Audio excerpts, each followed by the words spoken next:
Magandang buhay mga bata! Tara, samahan ninyo akong matuto kasama si Teacher Aika, your online teacher. Please don't forget to subscribe, like, share, and hit the notification bell for more videos.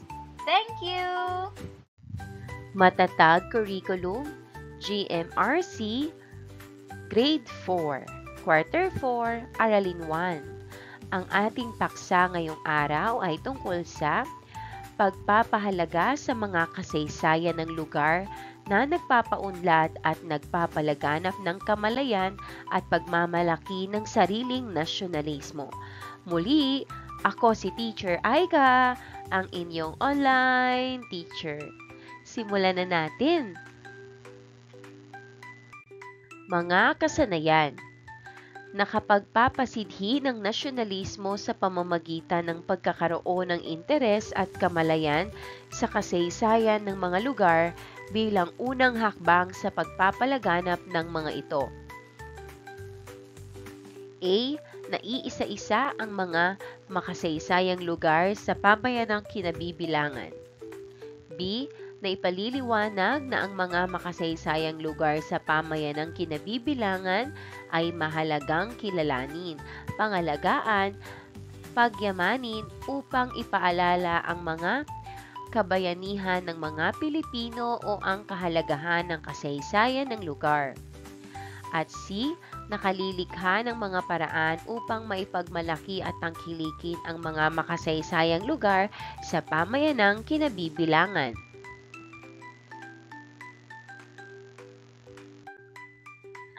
Unang araw, kaugnay na paksa bilang isa. Maikling balik-aral. Panuto. Hatiin ang klase sa 3 grupo, Luzon, Visayas at Mindanao. Ang bawat grupo ay maghihikayat ng miyembro mula sa ibang grupo na lumipat sa kanila. Gamitin ang pinakamagagandang dahilan tulad ng makukulay na kasaysayan, makasaysayang lugar, masasarap na pagkain, magagandang tanawin, mabuting gawin ng pamayanan, katapangan ng mga bayani. Mag-isip ng pinakamagandang paraan para ipagmalaki ang iyong rehiyon at hikayatin ang iba na sumama sa inyo.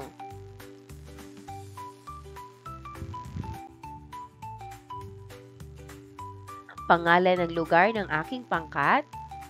Magandang lumipat sa aming lugar dahil sa hudyat ng guro ay isisigaw, lumipat ang gustong lumipat.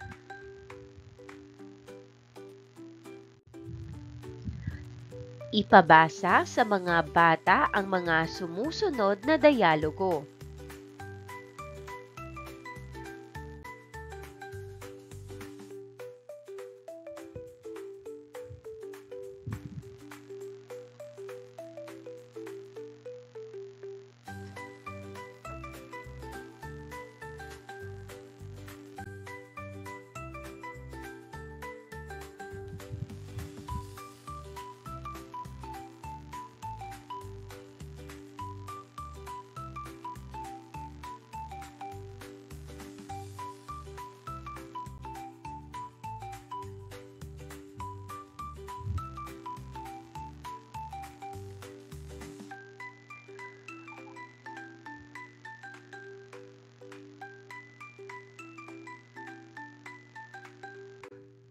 Narito naman ang ilang wholesome jokes na may kaugnayan sa mga lugar sa Pilipinas. Muli, ipabasa ito sa mga bata.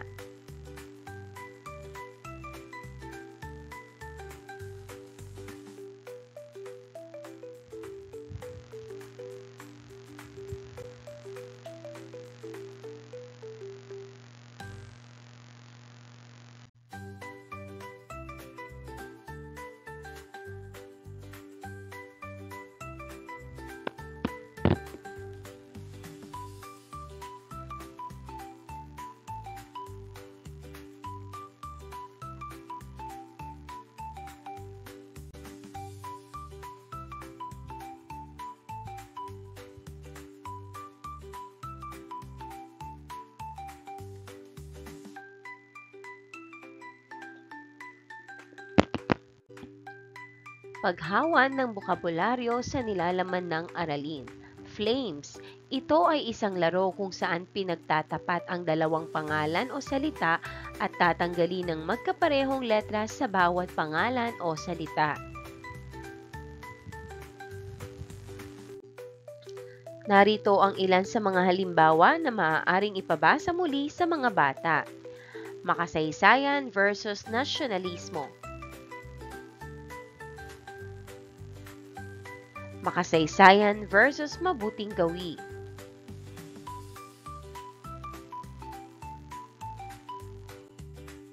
Mabuting gawi versus nasyonalismo. At bilang konklusyon, makasaysayan at nasyonalismo, marriage, hindi dapat paghiwalayin. Makasaysayan at mabuting gawi, marriage, hindi dapat paghiwalayin. Mabuting gawi at nasyonalismo, soulmates, magkatulad ng kahulugan. Ibig sabihin, ang makasaysayan, nasyonalismo at mabuting gawi ay mahalaga at hindi dapat paghiwalayin dahil magkaugnay ang kanilang kahulugan.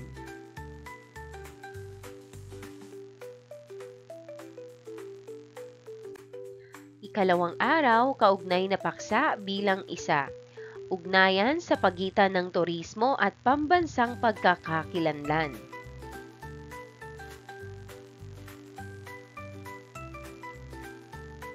Pagproseso ng pag-unawa. Ang Pilipinas ay kilala sa mundo ng turismo. Bukod sa mga nagagandahang tanawin at destinasyon, kilala ang Pilipinas sa mga panlalawigang pagdiriwang ng kapistahan katulad ng sa Davao City, Aklan, Baguio City, Cebu at Quezon. Basahin ang paglalarawan sa mga lugar na ito ayon sa mga kilalang kapistahan nito at sabihin ang mga mabubuting gawin ng kanilang lalawigan. Kadayawan Festival. Ang Kadayawan Festival ay isang pagdiriwang na tradisyonal na pinagsasama-sama ang mga katutubo at mga residente ng Davao upang ipagdiwang ang masaganang ani at ipakita ang pagkakakilanlan ng mga lokal na komunidad. Anong mabuting gawin ng mga taga Davao ang pinapakita ng Kadayawan Festival?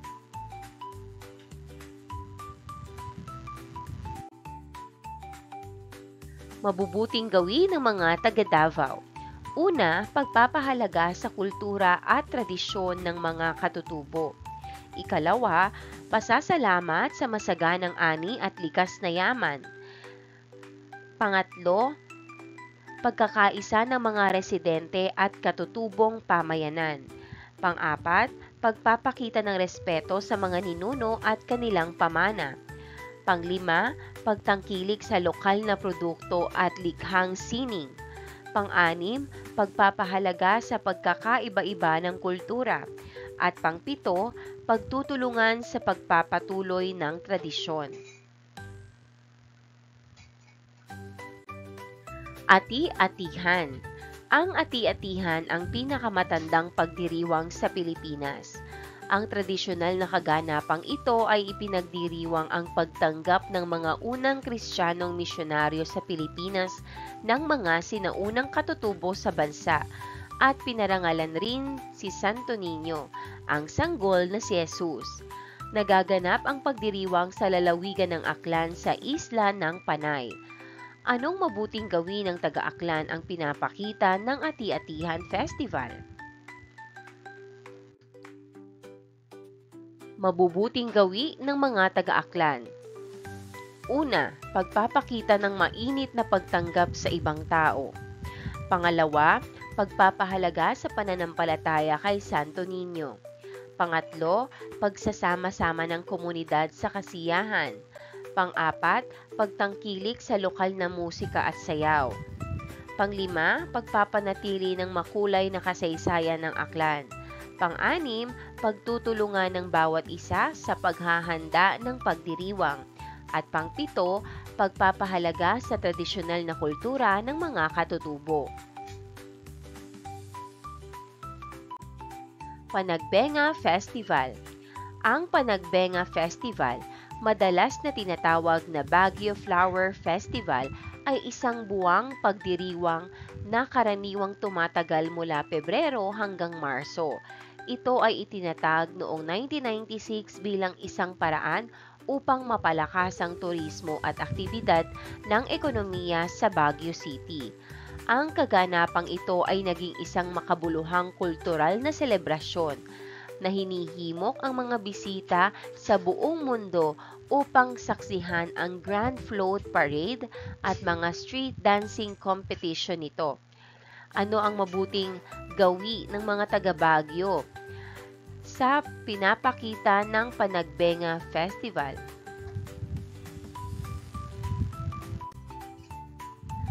Mabubuting gawi ng mga taga Baguio. Una, pagpapahalaga sa kalikasan at kagandahan ng kapaligiran. Pangalawa, pagpapakita ng kasipagan at pagiging malikhain. Pangatlo, pagtangkilik sa turismo upang mapaunlad ang ekonomiya. Pang-apat, pagkakaisa ng mga mamamayan sa paghahanda ng pista. Panglima, pagpapahalaga sa sining sa pamamagitan ng float parade at sayaw. Pang-anim, pagtangkilik sa lokal na produkto at negosyo. Pang-pito, pagpapakita ng disiplina sa pagsunod sa mga patakaran ng pagdiriwang.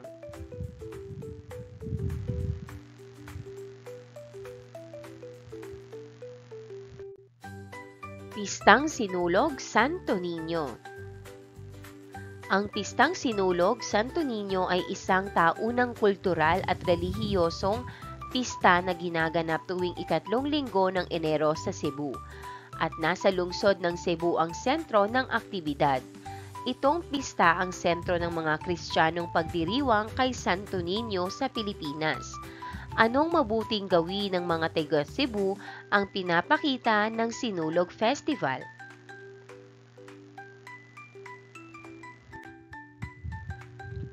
Mabubuting gawin ng mga taga Cebu. Una, malalim na pananampalataya at debosyon kay Santo Niño. Pangalawa, pagsasama-sama ng pamilya at komunidad sa pagdiriwang. Pangatlo, pagpapahalaga sa kasaysayan at kultura ng Kristiyano sa bansa. Pang-apat, pagpapakita ng saya at pag-asa sa pamamagitan ng sayaw at musika. Panglima, pagtutulungan ng bawat isa sa paghahanda ng pista. Pang-anim, pagpapahalaga sa pagiging masayahin at matibay sa hamon ng buhay. At pang-pito, pagtangkilik sa lokal na sining at talento. Pahiyas Festival. Ang Pahiyas Festival ay isang harvest festival sa Pilipinas na nagaganap taon-taon bilang parangal sa patron ng mga magsasaka na si San Isidro Labrador tuwing ika-15 ng Mayo. Pinalalamutian ng mga tagalalawigan ng Quezon ang kanilang mga bahay ng iba't ibang prutas, gulay, bulaklak at iba pang ani. Kadalasan na may istilong disenyo na kaakit-akit. Anong mabuting gawin ng mga taga Quezon ang pinapakita ng Pahiyas Festival?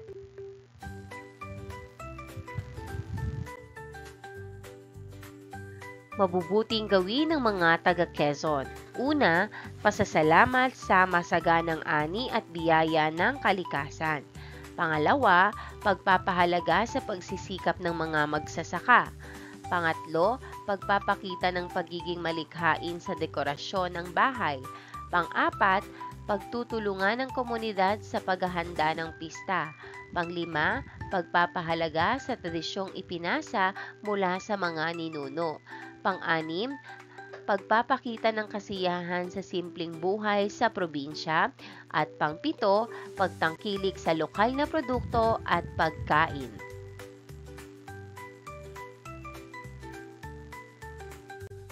Piliin natin ang tamang sagot sa mga katanungan. Una, anong buwan ginugunita ang Kadayawan Festival sa Davao City? Ang kasunod na buwan nito ay simula ng Burr months. A. Setyembre, B. Hunyo, C. Oktubre o D. Agosto? Ang sagot, D. Agosto. Ikalawa, Anong pangunahing layunin ng Ati-Atihan Festival sa Aklan? A. Ipagdiwang ang pagdiriwang ng kasaysayan ng mga sinaunang tribo sa Aklan. B. Ipagdiwang ang pagtanggap ng mga unang Kristiyanong misyonaryo sa Pilipinas. C. Ipagdiwang ang pagtatanghal ng mga katutubong sayaw at musika. O D. Ipagdiwang ang pagtatanghal ng mga sinaunang ritual ng mga Aklanon. Ang sagot, letter B. Ipagdiwang ang pagtanggap ng mga unang Kristiyanong misyonaryo sa Pilipinas. Ikatlo, anong buwan ipinagdiriwang ang Panagbenga Festival sa Baguio City? A. Pebrero, B. Abril, C. Mayo, o D. Enero? Ang sagot, A. Pebrero. Ikaapat, ano ang pangalan ng pista sa Cebu na karaniwang tinatawag na Sinulog Festival? A. Pista de Mayo, B. Pista ng Nazareno, C. Pista ng Santo Niño, o D. Pista ng Quiapo? Ang sagot, C. Pista ng Santo Niño. At ikalima, anong uri ng kaganapan ang karaniwang ginaganap sa Pahiyas Festival sa Quezon? A. Isang relihiyosong prosesyon na nagpaparangal sa isang patron. B. Isang pagdiriwang ng pasasalamat para sa masaganang ani. C. Isang pagdiriwang ng anibersaryo ng pagkakatatag ng bayan. O D. Isang kompetisyon para sa pinakamahusay na tradisyonal na kasuotan. Ang sagot, letter B. Isang pagdiriwang ng pasasalamat para sa masaganang ani.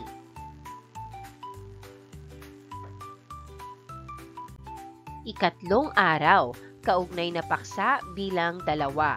Makasaysayang mga lugar sa Pilipinas at mga sama-samang pagpapahalaga at mabuting gawin ng mga lokal nito. Pagproseso ng pag-unawa, ilan sa mga makasaysayang lugar sa Pilipinas ay ang Cavite, Leyte, Maynila, Bulacan at Bataan. Basahin ang paglalarawan sa mga lugar na ito at sabihin ang kanilang mabubuting gawi. Karakol. Ang karakol ay isang relihiyosong prosesyon sayaw na ginaganap tuwing pista sa Cavite. Ito ay sinasaliwan ng mga katutubong musika na tinutugtog ng live marching band o recorded music. Sa sandaling mailabas ang imahen sa simbahan, nagsimulang magsayaw ang mga tao ng buong puso. Ito ay nagpapakita ng kanilang taus-pusong debosyon at pagmamahal sa Birheng del Pilar o kilala sa tawag na Nana Pilar. Ano ang mabubuting gawin ng mga taga-Cavite? Mabubuting gawin ng mga taga-Cavite. Una, taus-pusong debosyon sa Birheng del Pilar. Pangalawa, pagpapahalaga sa kultura at tradisyon. Pangatlo, pagkakaisa ng komunidad sa pagdiriwang.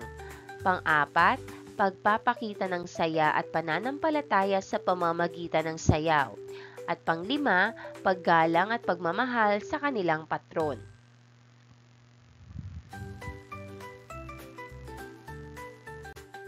Waray people, Leyte. Maraming mga tao sa Leyte ang waray o katutubong pangkat ng Pilipino sa Samar at Leyte. Ang waray ay mga taong nagpapanatili ng katutubong paniniwala at pinangangalagaan ang karamihan sa kanilang mga alamat mula sa noong panahon pa bago dumating ang mga Kristiyano. Ano ang mabubuting gawin ng mga waray o mga taga-Leyte? Mabubuting gawin ng mga taga-Leyte. Una, pagpapahalaga at pangangalaga sa katutubong paniniwala.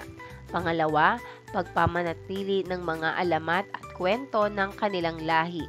Pangatlo, pagmamalasakit sa kultura at kasaysayan. Pang-apat, pagtutulungan ng komunidad sa pagpapanatili ng kanilang pagkakakilanlan. At pang-lima, pagmamalaki sa kanilang pagkawaray. Mga taga-Maynila. Ang mga taga-Maynila ay kilala sa kanilang kababaang loob at sa mabuting pakikitungo sa kabila ng mga paghihirap at problema sa kanilang pang-araw-araw na buhay. Bihira kang makakakita ng nakasimangot at madalas ay sila ang unang nagsisimula ng isang masayang pag-uusap. Ano ang mabubuting gawi ng mga taga-Maynila? Mabubuting gawin ng mga taga-Maynila. Una, kababaang loob sa kabila ng hirap ng buhay. Pangalawa, pagiging masayahin at positibo sa kabila ng pagsubok. Pangatlo, mabuting pakikitungo sa kapwa. Pang-apat, palakaibigan at madaling makisalamuha. At panglima, pagkakaroon ng matibay na loob sa anumang hamon. Bulacan. Ang Bulacan ay kabilang sa mga pinaka-progresibong lalawigan sa Pilipinas. Ang mga mamamayan nito, ang mga Bulakenyo o Bulakenyo, ay mataas ang pinag-aralan at masipag. Ang lalawigan ng Bulacan, Pilipinas ay isang uliran at mapayapang komunidad. Ito ay isang kanlungan para sa negosyo at pamumuhunan. Ano ang mabubuting gawi ng mga Bulakenyo?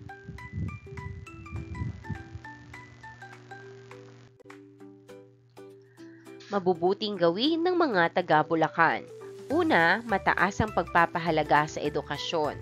Pangalawa, kasipagan at pagiging masipag sa trabaho. Pangatlo, pagpapahalaga sa kapayapaan at kaayusan. Pang-apat, pagiging bukas sa negosyo at pamumuhunan. At panglima, pagiging modelo ng isang progresibong komunidad.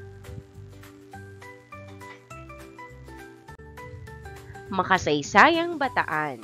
Ilang nayon sa baybaying kapatagan ng Bataan ay umuunlad na mga komunidad nang matagpuan sila ng mga misyonerong Espanyol noong 1570.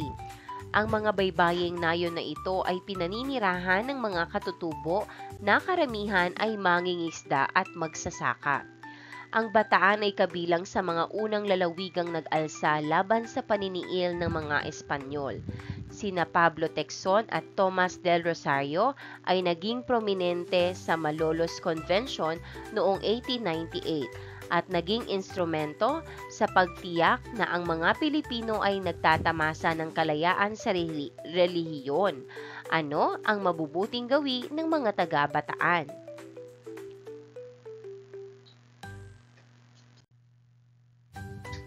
Mabubuting gawi ng mga taga-Bataan.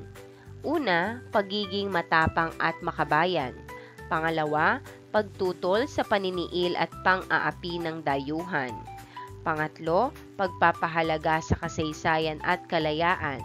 Pang-apat, kasipagan sa pangingisda at pagsasaka. At panglima, pagpapahalaga sa relihiyon at paniniwala.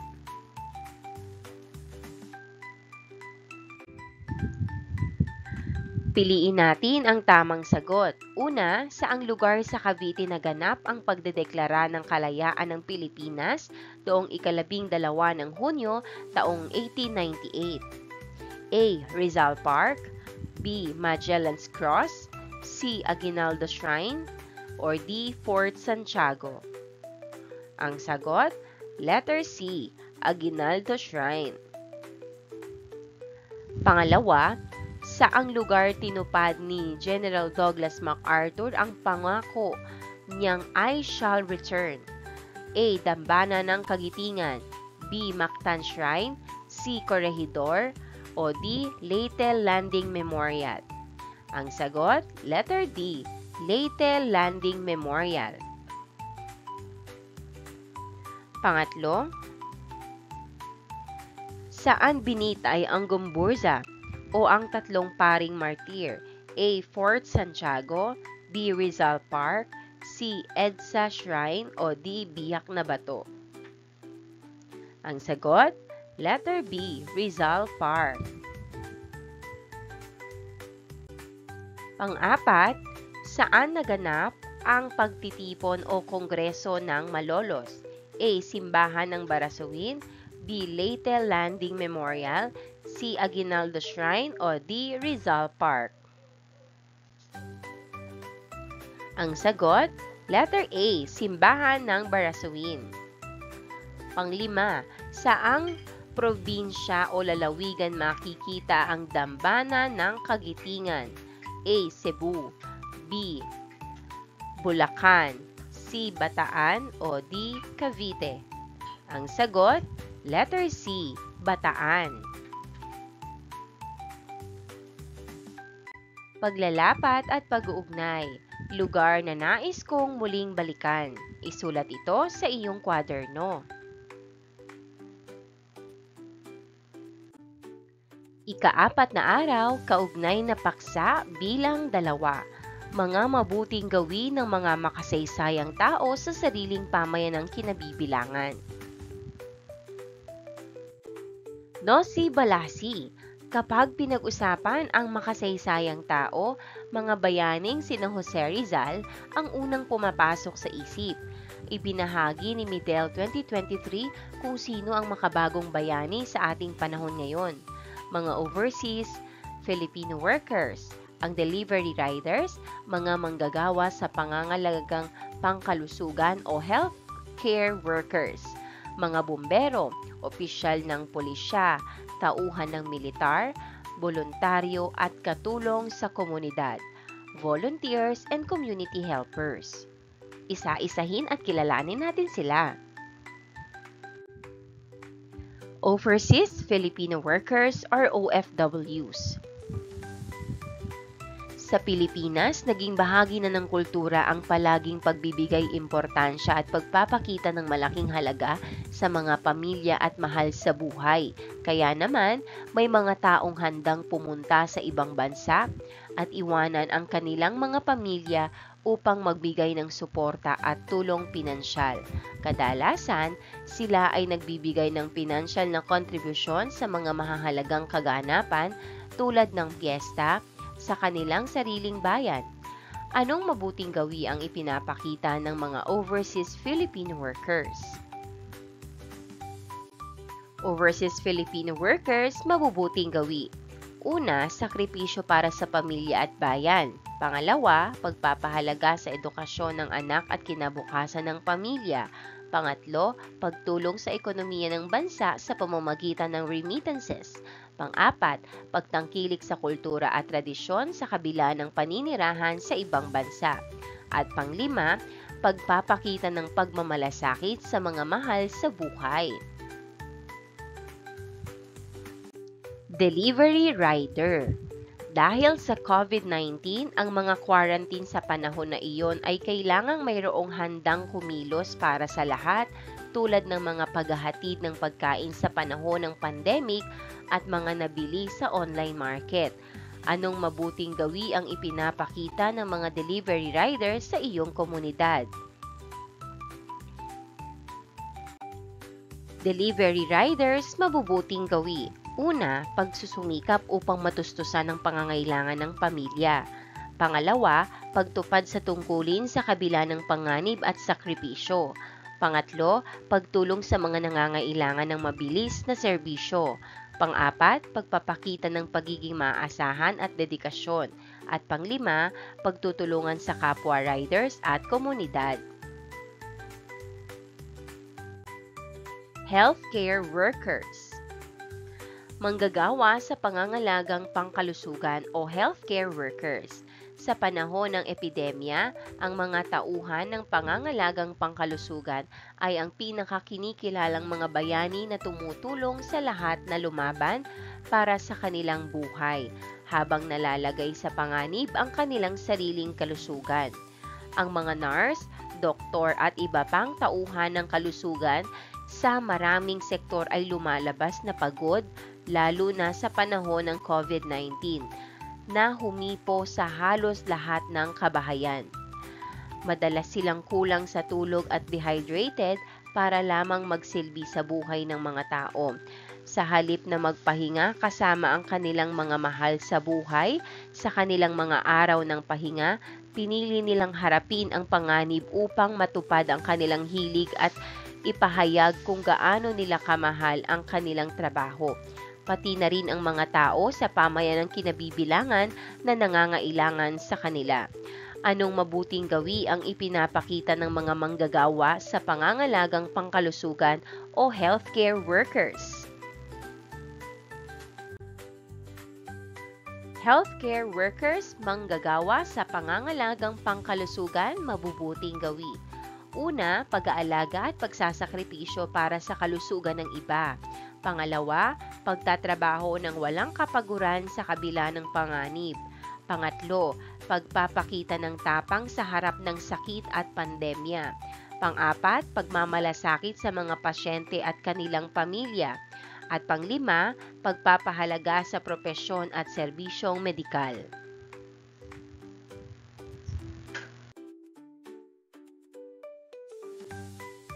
Bumbero, opisyal ng pulisya at tauhan ng militar. Higit pa rito, ang mga tauhan ng pulisya at militar ay itinuturing na mga modernong bayani dahil sila ay naglilingkod at nagbibigay ng kaligtasan at mga pangangailangan para sa lahat sa ating komunidad, lalo na sa pagsubaybay sa lahat ng dumadaan at pumapasok sa mga hangganan ng iba't ibang bahagi ng bayan. Ang ilang mga tao ay tumatanggap ng mga utos sa paglilipat at kailangang maghintay ng ilang buwan bago nila mabisita ang kanilang mga mahal sa buhay. Hindi pa banggitin ang panganib ng kanilang tinatakbuhan sa tuwing makakasalubong nila ang mga rebelde at kriminal. Dagdag pa rito, ang ating matatapang na bumbero ay patuloy na tumutugon sa mga tawag para sa serbisyo. Lubos nilang pinahahalagahan ang kanilang trabaho. Anong mabuting gawi ang ipinapakita ng mga bumbero, opisyal ng pulisya at tauhan ng militar? Mabubuting gawi. Una, pagtupad sa tungkulin upang mapanatili ang kapayapaan at kaayusan. Pangalawa, paglilingkod ng may katapatan at dedikasyon. Pangatlo, pagpapakita ng tapang sa harap ng panganib. Pang-apat, pagtulong sa mga nangangailangan sa panahon ng sakuna. At panglima, pagsasakripisyo para sa kaligtasan ng bayan. Voluntaryo at katulong sa komunidad. Ang pandemya na COVID-19 ay nagturo sa mga individual na maraming aral, kabilang ang kung paano pahalagahan ang lahat ng bagay. Gaano man kaliit, tinuruan din ito ang mga individual na magbigay ng tulong sa mga nangangailangan sa kanilang komunidad. Ang mga Pilipino ay kilala sa pagiging matatag at sa patuloy na pagpapanatili ng positibong saloobin sa kabila ng mahihirap na sitwasyon. Gayunpaman, ang mga Pilipino ay nakahanap ng mga malikhaing pamamaraan upang maibigay ang mayroon sila sa mga higit na nangangailangan. Anong mabuting gawi ang ipinapakita ng mga voluntaryo at katulong sa komunidad o mga volunteers and community helpers? Mabubuting gawi. Una, pagtulong sa mga nangangailangan ng walang hinihintay na kapalit. Pangalawa, pagsasakripisyo ng oras at lakas para sa kapakanan ng iba. Pangatlo, pagpapakita ng malasakit at pagmamahal sa kapwa. Pang-apat, pagtutulungan upang mapabuti ang kalagayan ng komunidad. At panglima, pagpapalaganap ng positibong pananaw sa kabila ng pagsubok. Pagtapat-tapatin ang tamang sagot. Iugnay sa ikalawang hanay ang mga karaniwang sinasabi ng mga bagong bayani ng ating panahon ngayon sa unang hanay.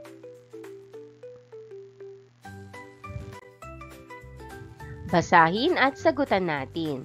Una, delivery po. Ang sagot, letter B, mga delivery rider. Pangalawa, ito po ang mga gamot. Ang sagot, letter C, mga manggagawa sa pangangalagang pangkalusugan o healthcare workers. Pangatlo, lilinisin po namin ang kapaligiran. Ang sagot, letter E, mga voluntaryo, tagapaglinis at katulong sa komunidad o volunteers and community helpers. Pang-apat, miss na kayo ni tatay.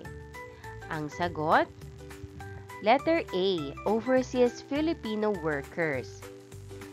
At pang-lima, sumunod po tayo sa batas para iwas sunog, krimen at digmaan. Ang sagot, letter D, mga bumbero, opisyal ng pulisya at tauhan ng militar. Paglalapat at pag-uugnay, ang kinabukasan ko.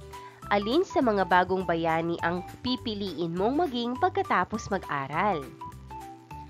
At bakit ito ang iyong napili? Isulat ito sa iyong journal.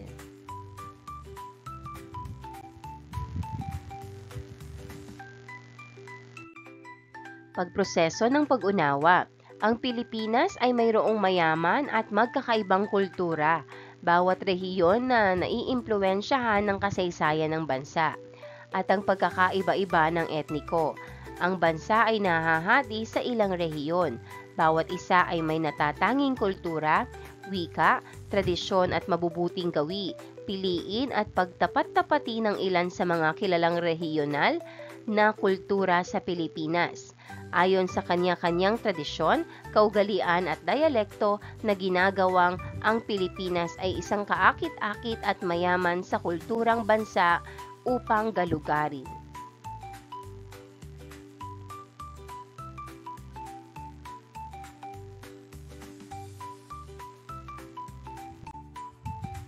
Panuto, itugma at ilarawan ang mga sumusunod na kultura ayon sa listahan sa ibaba. Isulat ang tamang titik sa patlang. Iba't ibang kultura sa Pilipinas. Una, kultura ng Ilocano.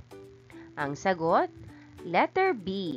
Ang kulturang ito ay matatagpuan sa hilagang bahagi ng Luzon Island at kilala sa tradisyonal na paghabi at palayok. Gayon din sa lutuin nito na nagtatampok ng mga pagkaing tulad ng bagnet at pinakbet. Pangalawa, kultura ng Tagalog. Ang sagot,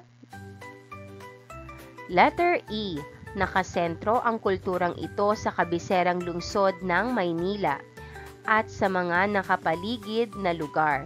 Kilala ito sa mga tradisyonal na katutubong sining tulad ng sayaw ng tinikling at mga lutuin nito sa kinabibilangan o na kinabibilangan ng mga pagkain tulad ng adobo at sinigang. Ikatlo, kultura ng Bicolano.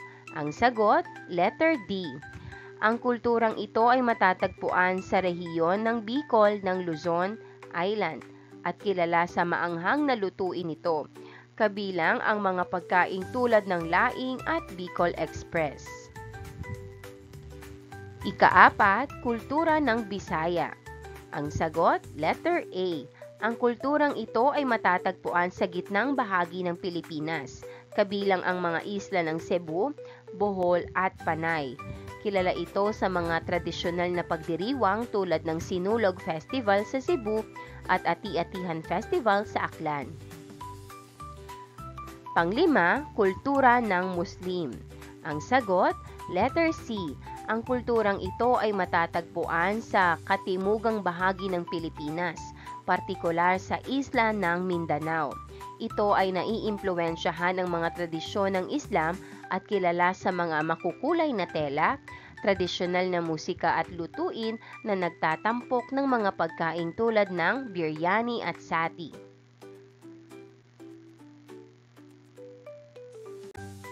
Synthesis, pinagyamang pagsasanay.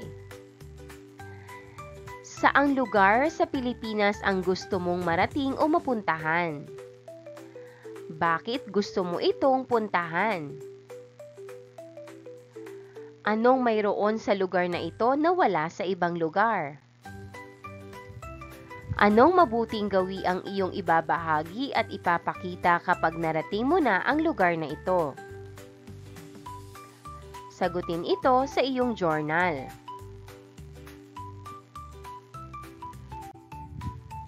Piliin ang tamang sagot. Una, isang mabuting gawin ng Pilipino noon na ginagawa mula Luzon hanggang Mindanao kung saan maririnig ang boses ng binata, sa pag-awit upang maipahayag ang kanyang pag-ibig sa dalagang kanyang napupusuan. A. Harana. B. Ligaw. C. Sayaw. Ang sagot, A. Harana. Pangalawa, isang mabuting gawin ng mga Pilipino saan man lugar sa Pilipinas na nagpapakita ng paggalang sa nakatatanda. Tinutukoy ito ang pagkuha sa kamay ng nakatatanda at ilalapat sa noo. A. Pakikipagkamay. B. Paghalik. O C. Pagmamano. Ang sagot, letter C. Pagmamano. Pangatlo, anong mabuting gawin ng mga Pilipino ang malimit na isinasagawa dati kapag ang magkasintahan ay nagkasundong magpakasal? A. Pagsasalo-salo. B. Pamamanhikan. O C. Pagbabayanihan. Ang sagot, letter B. Pamamanhikan.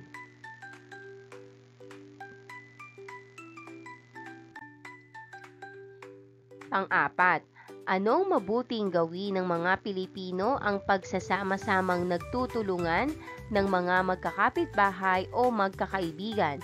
Madalas itong mangyari kapag lilipat ng ibang lugar ang kanilang kababayan. A. Bayanihan. B. Simbang gabi. C. Piyesta. Ang sagot, letter A. Bayanihan. Panglima, anong mabuting gawi karaniwang ginagawa ng mga Pilipino upang ipagdiwang ang araw ng lalawigan o pasasalamat sa pagkakaroon ng masaganang ani? A. Pagdiriwang ng kaarawan. B. Pagdiriwang ng kasalan. O C. Pagdiriwang ng piyesta. Ang sagot ay letter C. Pang-anim, anong mabuting gawin ng mga Kristiyano ang kanilang ginagawa ng siyam na gabi bago sumapit ang Pasko? A. Pamimigay ng regalo. B. Pagsisimbang gabi. C. Pangangaroling. Ang sagot ay letter B. Pagsisimbang gabi.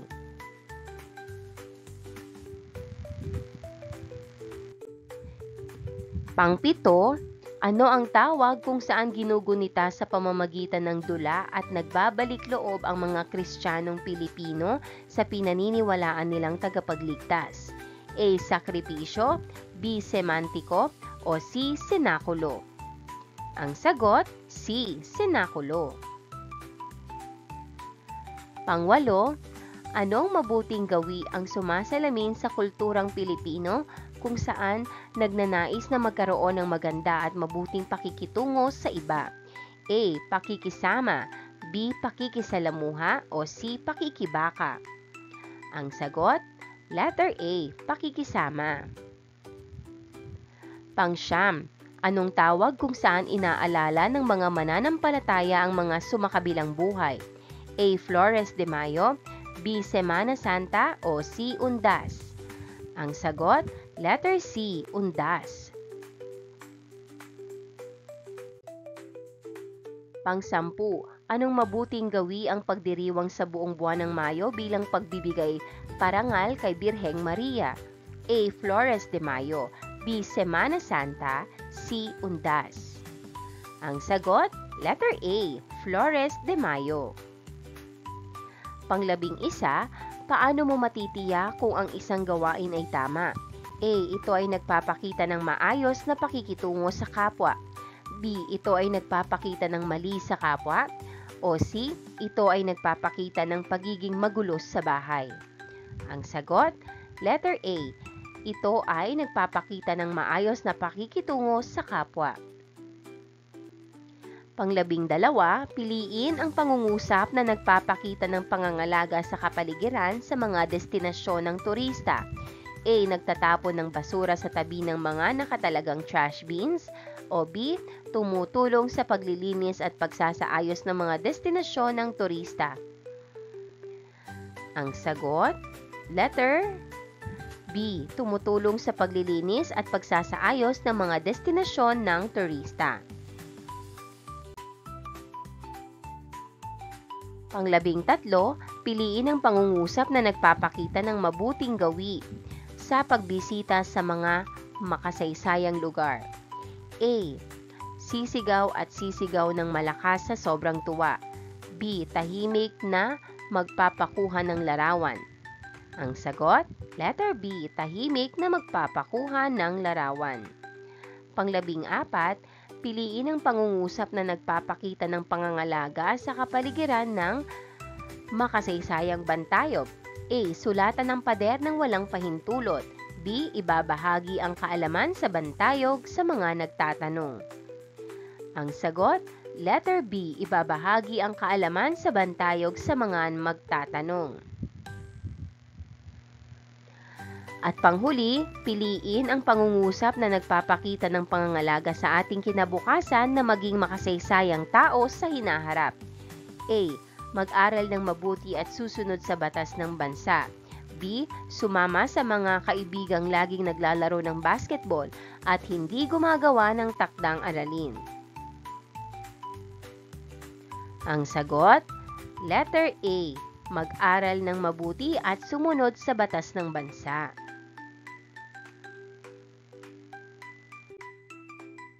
Gawaing pantahanan, takdang aralin.